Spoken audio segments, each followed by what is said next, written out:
كينان كيحاول يعرف التفاصيل على موت مراتو واختفاء ولد عمر، وماميم وخوه تمام كيساندوه. أسيل غتخبر جوليا أن تمام معترف بولدها، وغتبدا تستفز في جوليا وتقول لها باش تجي تشوف ولدها فاش يتزاد. من بعد جوليا غتعترف لأسيل أنها ما فقدتش الذاكرة، وإنما بغات تنتقم منها وغتدفعها من الدروج، ومن بعد غتمشي وغتخلي أسيل مرمية وفاقد الوعي. ماميم وتامر غيلقاو أسيل سخفانة وغيعيطوا الإسعاف. ميليس خاطفة عمر وكتفكر باش تقتلو باش تنتقم من ماميم وكينان. أمينة غتخبر الجميع بلي أن باباها ما بقاش باغي يزوجها لداك الراجل اللي لاباس عليه، وغتقول لهم بلي أنها ولات حرة، والجميع فرحان لها. جوليا غتمشي عند ميليس، وكينان وماميم غيتبعوها بلا ما تعيق بهم. الطبيب غيخبر تامر أن جوليا فقدت الجنين. جوليا كتحاول تقنع ميليس باش تطلق عمر ويمشيو هربوا، ولكن ميليس مصرة أنها تنتقم من عمر باش تعذب ماميم وكينان.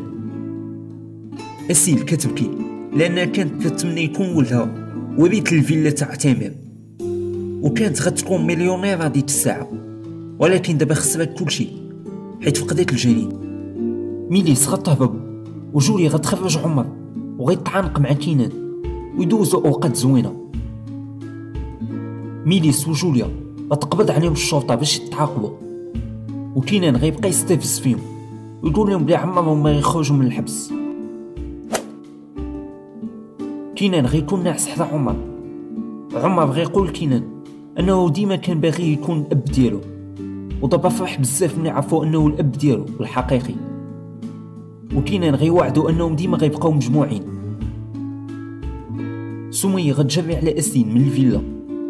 مراسم الزواج ديال ماميم وكينان غتتم، والجميع فرحان وسعيد، وكلشي مجموع في سعادة، وغتكون هذه النهاية. للتوصل بجديد فيديوهات مسلسل الطيور المجروحة، مسلسل الوعد، مسلسل لحن الحياة. اشترك الآن في القناة وفعل زر الجرس باش يوصل جديد مسلسلاتكم المفضلة على قناة أحمد كمال تيفي.